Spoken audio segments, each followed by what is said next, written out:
എവിടെയായിരുന്നു ഇന്നലെ രാത്രി മുഴുവൻ? ഇന്നലെ രാത്രി പാതി ചത്തൊരു ശവത്തിനെ നാട്ടുകാരെല്ലാം കൂടെ എന്നെ മടിയോട്ട് വെച്ച് തന്നില്ലേ? അവളെ താങ്ങി പിടിച്ചോണ്ട് ഞാൻ ആശുപത്രിയിലോട്ട് ചെന്നു. അവിടെ കുറെ പണ്ടാരങ്ങൾ എന്നെ പിടിച്ച് വലിച്ച് ആശുപത്രിയിലോട്ട് കയറ്റി. എന്നിട്ട് ഏതാണ്ട് ചവറ് പേപ്പറിലൊക്കെ ഒപ്പിടാൻ പറഞ്ഞു. ആ വെപ്രാളത്തിന് ഞാൻ അവർ പറയുന്നിടത്തൊക്കെ ഒപ്പിട്ടു. അതോടെ ഞാൻ അവളുടെ നായരുമായി. എന്നിട്ട് ഈ പെട്ടി എന്റെ തലയിലോട്ട് വെച്ച് എന്നിട്ട് അവിടെ കുത്തിയിരിക്കാൻ പറഞ്ഞു. എങ്ങനെയെങ്കിലും ഇതും കൊണ്ട് രക്ഷപ്പെടാന്ന് വിചാരിച്ചപ്പോൾ നിന്റെ മുടിഞ്ഞ മാമ ഒലക്കയുടെ മൂടും അന്വേഷിച്ചോണ്ട് കുറെ പോലീസുകാരായിട്ട് അവിടെ കളഞ്ഞു നടക്കുന്നു.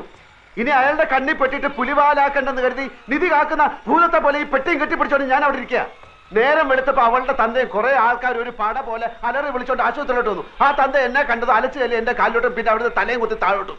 വെട്ടിയിട്ടവൾ ഒരു സൈഡിൽ പെണ്ണും അവസാനത്തെ വലി വലിച്ചോണ്ട് തന്ത അപ്പുറത്തും. ആ തക്കത്ത് ഞാൻ പെട്ടി എടുത്തോണ്ടെങ്കിൽ ചാടി. അവൾ ഏതാണ്ട് കോടീശ്വരന്റെ മകളാണെന്ന് പറഞ്ഞ അതിലുണ്ടോ ഇരുത്തി. നീ ആ പെട്ടി ഒന്ന് നോക്ക്, അതിനകത്ത് എത്ര രൂപയുണ്ടെന്ന് എനിക്കറിഞ്ഞൂടാ. ചെറുതാണെങ്കിലും വിലയുള്ള പെട്ടിയാ. അകത്ത് കാര്യമായിട്ട് എന്തെങ്കിലും കാണാണ്ടിരിക്കില്ല. നിനക്ക് എന്റെ പേരറിയോ? അപ്പക്കുട്ടൻ നായർ. അത് പണ്ട്. ഇപ്പൊ ആൽഫി. ആൽഫി അതെന്തോ തിന്നുന്ന സാധനത്തിന്റെ പേരല്ലേ? അല്ല, അത് കുൽഫി. അതെ, കുൽഫി. ഇത് ആൽഫി, ആൽഫ്രഡ് ഫെർണാണ്ടസ്. ആ പെണ്ണ് തന്തയായിട്ട് പിണങ്ങിയിട്ട് പ്രേമിച്ച് കെട്ടിയവന്റെ പേര്. അപ്പൊ അവനോട് പോയി? ഈടെ അവനെ ആരും കണ്ടിട്ടില്ല. അതല്ലേ എല്ലാരും കൂടെ എന്നെ പിടിച്ച് അവനാക്കിയത്. എന്നാലും അവനവിടെ പോയി? ഈടെ അവനെ ആരും കണ്ടിട്ടില്ലെന്ന്. ഈ പെണ്ണ് മാത്രമേ കണ്ടിട്ടുള്ളൂ. അവള് കണ്ണും മൂക്കും തളർന്ന് നടക്കുന്നവര് വാ തുറന്നൊന്നും മിണ്ടാൻ കഴിയുന്നില്ല.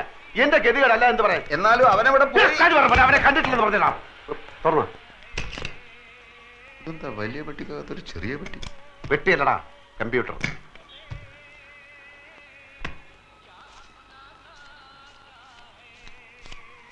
എത്രയുണ്ട്?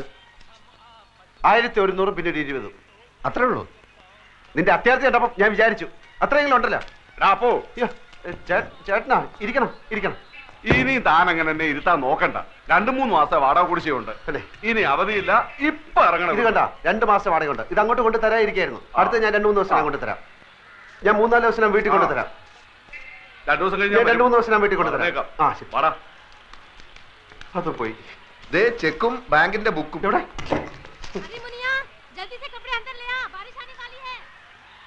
എന്റെ അമ്മോ, 23 ലക്ഷം അവളുടെ അക്കൗണ്ടിൽ ബാങ്കിലുണ്ട്. പടച്ചോനെ, 23 ലക്ഷം. ചെക്ക് ബുക്ക് ഉണ്ട്, നമുക്ക് എഴുതി എടുക്കാം. എഴുതി അങ്ങോട്ട് കൊടുത്ത ഉടനെ കാശ് എടുത്തരാൻ നിന്റെ പാപ്പ അവിടെ മാനരാ? ഒരു വസ്തു അറിഞ്ഞൂടാ. ഇവിടെ അവള് ചെക്കിൽ ഒപ്പിടണം. മണ്ടമുത്തപ്പ. ഓളും ബാപ്പയും മയ്യത്താവുന്നല്ലേ ഇനി പറഞ്ഞത്? രണ്ടിന്റെ കിടപ്പ് കണ്ടിട്ട് കാറ്റ് പോണ ലക്ഷണമാണ്. അങ്ങനെ കാറ്റ് പോയാ പിന്നെ 23 ലക്ഷം ആർക്കാ? ആ ഓളെ പുയ്യാപ്പിളക്ക് എന്ന് വെച്ചാ നിനക്ക്. അപ്പൊ ഒറിജിനൽ ആൽഫി വരും, ലക്ഷവും കിട്ടൂല, ആൽമാറാട്ടത്തിന്റെ വില കേസാവും. ഞാനില്ല, ഞാൻ സത്യം തുറന്നു പറയാൻ പോവാ. അങ്ങനെ തുറന്ന് പറയാൻ വരട്ടെ. നമുക്ക് ആശുപത്രി പോയിട്ട് നന്നായിട്ട് എല്ലാ കാര്യങ്ങളും ഒന്ന് വിസ്തരിച്ച് മനസ്സിലാക്കാം. എന്നിട്ട് മതി സത്യം തുറന്നു പറയാൻ. ഞാൻ സത്യം തുറന്നു പറയാൻ പോവാ. മോഷണം, ജയില്, തൂക്കുമരം, ഇതൊക്കെയാണ് ഇപ്പൊ നമ്മുടെ മുമ്പിൽ തെളിഞ്ഞു നിൽക്കുന്ന വഴികൾ. വേറെ ഏതെങ്കിലും ഒരു വഴി കൂടി ഒന്ന് ശ്രമിച്ചു നോക്കുന്നതിൽ എന്താ കുഴപ്പം? വേറെ ഏതെങ്കിലും ഒരു വഴി കൂടി ഒന്ന് ശ്രമിച്ചു നോക്കുന്നതിൽ എന്താ കുഴപ്പം? ആ വഴി കൂടെ പോയിട്ട് നമ്മൾ ബന്ധപ്പെടുന്ന ഈ വഴിയിലാണെങ്കിൽ പിന്നെ നമ്മൾ ഏത് വഴിയിലായി പോവും?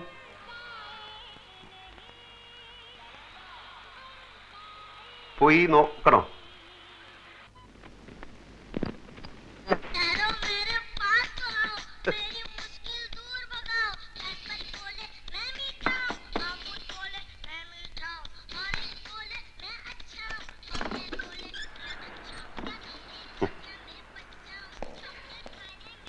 My name is Alfred.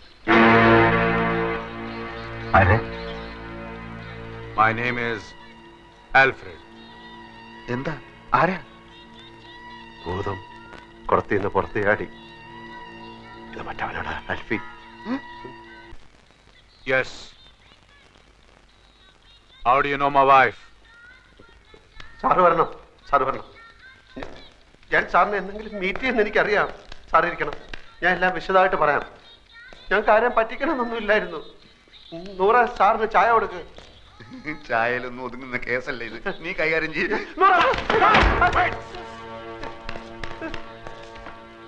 How do you know my wife? സാറിന്റെ ഭാര്യ ഞങ്ങൾക്ക് വഴിയിൽ ആക്സിഡന്റ് കിടന്ന് കിട്ടിയതാണ്. നാട്ടുകാരെടുത്ത് തലേ വെച്ച് ചെന്നപ്പോ ആശുപത്രി കൊണ്ട് ചെന്നപ്പോ ഹസ്ബൻഡാണെന്ന് ചോദിച്ചപ്പോ അവരെല്ലാം കൂടെ ഹസ്ബൻഡ് ആക്കിയപ്പോ ഒരുപാട് കോളത്തെ ഹസ്ബൻഡാണെന്ന് പറഞ്ഞ് ഒപ്പിടാൻ പറഞ്ഞപ്പോ ഹസ്ബൻഡ് ആയി പോയതാണ്. അങ്ങനെ ലോൺ കിട്ടാൻ വേണ്ടിട്ട് ഒരു നാടകം കളിച്ചു പോയതാണ്, അല്ലാതെ I am not a cheat. I'll call the police. പൊന്നേട്ടാ പോലീസിനെ വിളിക്കുന്നത്. Okay, now explain everything nice to ചേട്ടാ, me. ഗതികെട്ട ഒരു പയ്യന്റെ മനസ്സ് ചേട്ടെങ്കിലും മനസ്സിലാക്കണം. എന്നോട് മാപ്പാക്കണം. ഓനോടൊന്നും തുറന്നു പറയല്ലേ. ഓ നമ്മൾ വിചാരിക്കുന്ന ആൽഫ്രഡ് അല്ല. പിന്നെ ആരാടാ? ഇവന് വട്ട. ഇവന്റെ ഭാര്യ ഏതോ കിണറ്റിൽ വീട് ചത്തു, അങ്ങനെ വട്ടായതാണ്. ആസ്പത്രി കൊണ്ടുപോകുന്ന വഴി കാറിന്ന് ഇറങ്ങി ഓടി ഇങ്ങോട്ട് കയറിയതാ. പിടിച്ചോണ്ട് പോടോ ഇവനെ. Please, you take care of my wife. You know my wife. You know my wife. You please take care of her. Take care of her. I get a lot of things from America. She's a very nice girl. I love her very much. I love her. You take care of my wife. I love her very much. I love my wife.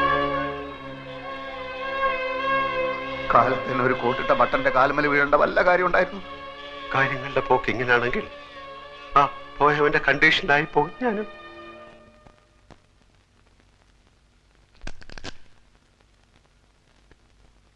കേസിന്റെ വിധി അച്ഛൻ അനുകൂലമായി വരൂ എന്നാണ് ആ വക്കീൽ പറയുന്നത്. ഞാനിന്നൊരു 1000 രൂപ നമ്മുടെ കുറുപ്പിന്റെ കയ്യിൽ നിന്ന് വാങ്ങിച്ച് മണി ഓർഡർ ഹലോ, അപ്പുക്കുട്ടൻ സാറുണ്ടോ? അപ്പുക്കുട്ടനോ? ചന്ദ്രിക വർമ്മയുടെ ഹസ്ബൻഡ്. നിങ്ങളാരാ? എനിക്കുള്ള ഫോണാ ഇതാ. ഏയ്, ഹലോ, സാറല്ലേ? അതെ. നാളെ കട ഇൻസ്പെക്ഷൻ നടത്തണം, എന്നാലേ ലോൺ സാങ്ഷൻ ചെയ്യാൻ പറ്റൂ. അത് ഇത് എപ്പോഴാ ഇത്? സമയം നാളെ രാവിലെ 10 മണിക്ക് ഞാൻ വിളിച്ചു പറയാം. പിന്നെ നമ്മുടെ അക്കൗണ്ട് ഇങ്ങോട്ട് മാറ്റുന്ന കാര്യം നാളെ 10 മണിക്ക് വിളിച്ചാ മതി. ശരി ശരി, വെക്കട്ടെ. ഓക്കെ. അപ്പുക്കുട്ടൻ എന്നാണോ പേര്? അപ്പുക്കുട്ടൻ എന്നാണോ പേരെന്ന്? ആരുടെ? നിങ്ങളുടെ. അല്ല, എന്തൊക്കെ ഉണ്ടെങ്കിലും വിശേഷം. പിന്നെ അപ്പുക്കുട്ടന് വന്ന ഫോണ് നിങ്ങൾ എന്തിനാ അറ്റൻഡ് ചെയ്തത്? അപ്പുകുട്ടൻ എന്നൊരാളാണ് എന്നെ വിളിച്ചത്. അല്ല, അപ്പുക്കുട്ടനുണ്ടോ ചന്ദ്രിക വർമ്മയുടെ ഹസ്ബൻഡ് എന്നാണ് അയാൾ ചോദിച്ചത്. ഈ കുട്ടിയുടെ കാര്യം ഞാൻ തോറ്റു. അപ്പുകുട്ടനാണ് വിളിക്കുന്നത്, ചന്ദ്രിക വർമ്മയുടെ ഹസ്ബൻഡ് ഉണ്ടോ എന്നാണ് ചോദിച്ചത്. എല്ലാ കാര്യവും തലതിരിഞ്ഞേ കേൾക്കൂ. വിട്ടി കൂഷിപ്പണ്ടോ, എല്ലാത്തിനും ഡൗട്ടാ. ഏതാ ഈ അപ്പുക്കുട്ടൻ? എല്ലാ അപ്പുകുട്ടന്മാരെ അറിയാം. അങ്കിളിനെ അറിയാം. അങ്കിൾ എന്റെ ഫ്രണ്ട് അപ്പു. അന്ന് വന്നില്ല അപ്പു, നമ്മുടെ ഇനി വന്ന് എന്റെ ഫ്രണ്ട് അപ്പു. അന്നൊരു മഞ്ഞ കോണ്ടസയിൽ വന്നില്ലേ? മഞ്ഞ കോണ്ടസയിൽ വന്ന അപ്പു. മഞ്ഞ അപ്പു അല്ല, മഞ്ഞ കോണ്ടസയിൽ വന്ന അപ്പു. അപ്പുക്കുട്ടൻ എന്നാ അവന്റെ പേര്. ആര് പറഞ്ഞു? ഞാൻ കേട്ടു ഫോണില്. ആരെ വിളിച്ചെന്നറിയോ? അതറിയില്ല. നാളെ 10 മണിക്ക് വിളിക്കാന്ന് പറയുന്ന കേട്ടു. ഇവനെ നമ്മൾ ഫോളോ ചെയ്യണം. അതെ. എവിടെയാണ് അവന്റെ താമസം? ആരൊക്കെയാണ് അവന്റെ കോണ്ടാക്ട്സ്? എന്താ പണി? ഇതൊക്കെ അറിഞ്ഞ അവന്റെ പൂച്ച പുറത്തിയടിക്കാം. അപ്പുക്കുട്ടൻ സാറല്ലേ? ഞാൻ വർഗീസ്. ഇൻസ്പെക്ഷൻ ആള് 11 മണിക്ക് കടയിൽ വരും. ഞാൻ ചർച്ച് ജംഗ്ഷനിൽ വെയിറ്റ് ചെയ്യാം.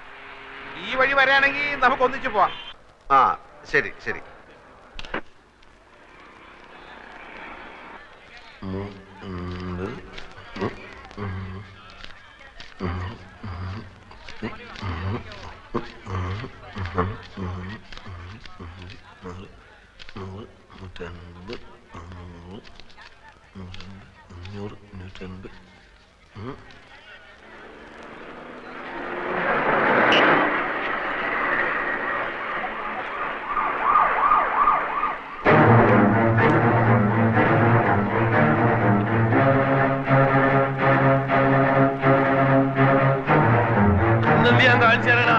ഇന്റെ 1.25 ലക്ഷം ഉറുപ്പ്യ മേടിച്ചിട്ട് 1.25 ലക്ഷം ഉറുപ്പ്യ